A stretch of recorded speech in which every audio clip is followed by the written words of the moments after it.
Welcome to the inaugural episode of Madhouse Paint and Body. I've been wanting to start my own YouTube channel for a while now, and I'm really excited because I am planning to build some, in my opinion, what are going to be some cool cars.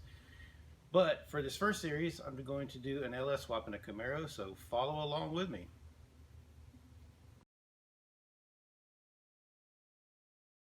A little history on this project. Years ago, I bought a Camaro that had been sitting in a field, practically abandoned. It was an IROC, which is what I wanted, but it was in rough shape. Very rough shape. And it didn't have an engine. I knew I wanted an LS engine, but never had the time or money to make that happen. Fast forward to when I met the woman who would become my wife, who also had a Camaro. It was an RS. And she had started to work on it to make it what she wanted. We both wanted an IROC with an LS engine swap, but why have two Camaros? So we decided to combine the two into one. We put a lot of time, money, and elbow grease into making a single nice car.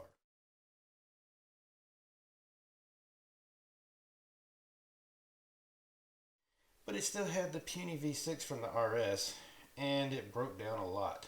One day, on the way to a car show, it broke down permanently. Ironically, it was shortly thereafter that I found a totaled Firebird with an LS. I snatched it up, and so the journey began. Since we didn't own a shop at the time, here we are at my wife's parents' shop. I'm grateful they allowed us to use this shop in order to begin this project.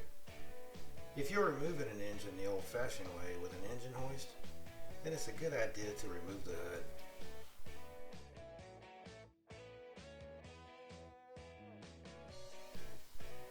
We pushed the car into the shop using a high-tech method involving a truck and a 2x4 wrapped in a towel to avoid scratching the rear bumper.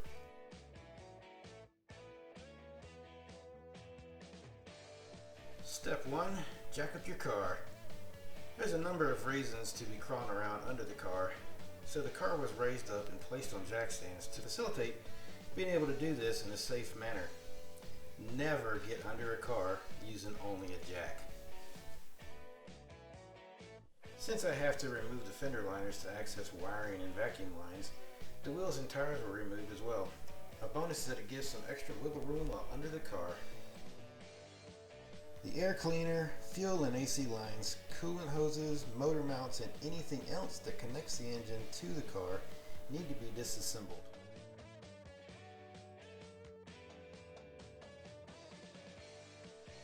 The fluids need to be drained as well.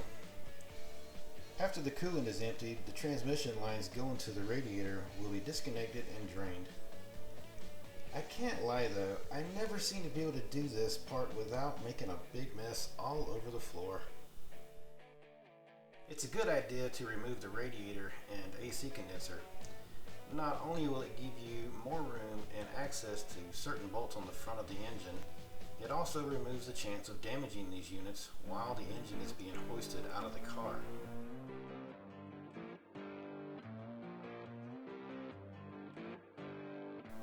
The entire V6 exhaust system will be removed to make way for the bigger V8 exhaust. Chevrolet, in their infinite wisdom, decided that there was no need for a bolted connection near the differential housing that would allow for dropping the exhaust without dropping the axle assembly first. So I broke out the Sawzall and made one myself. Wouldn't you know it, I still couldn't get the muffler out. Time to make another cut. Just look at how small these exhaust pipes are. There's no way these puny things will allow a 350 horsepower LS engine enough room to breathe. I'm glad to be rid of them.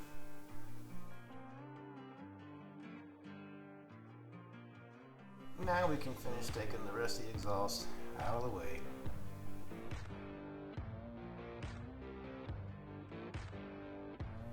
The drive shaft is next on the list to be removed. Whenever you take the shaft out of the hole in the transmission, you're going to lose some fluid, so have a drain pan ready to catch it. One of the last things to deal with is the engine wiring harness. On the driver's side of the engine bay, it simply bolts to the firewall, but on the passenger side, it snakes down into the wheel well and through the hinge pillar, and then plugs in where the computer lives under the dash. It was a breeze to take out.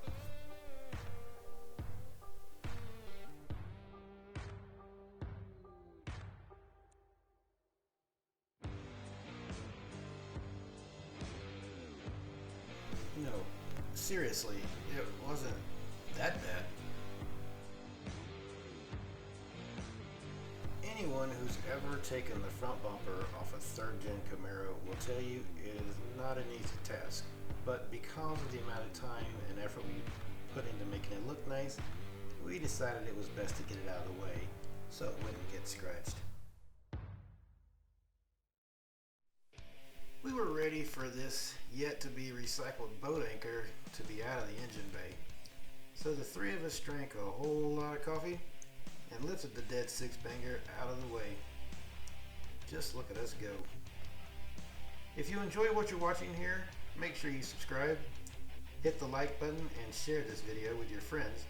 And don't forget to turn on the notifications so you don't miss anything.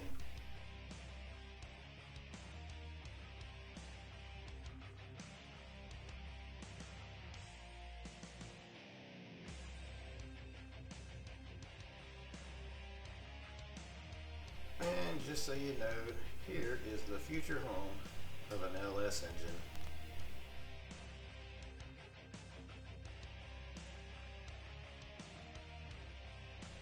The car will now head off to its next location where it will receive its new heartbeat.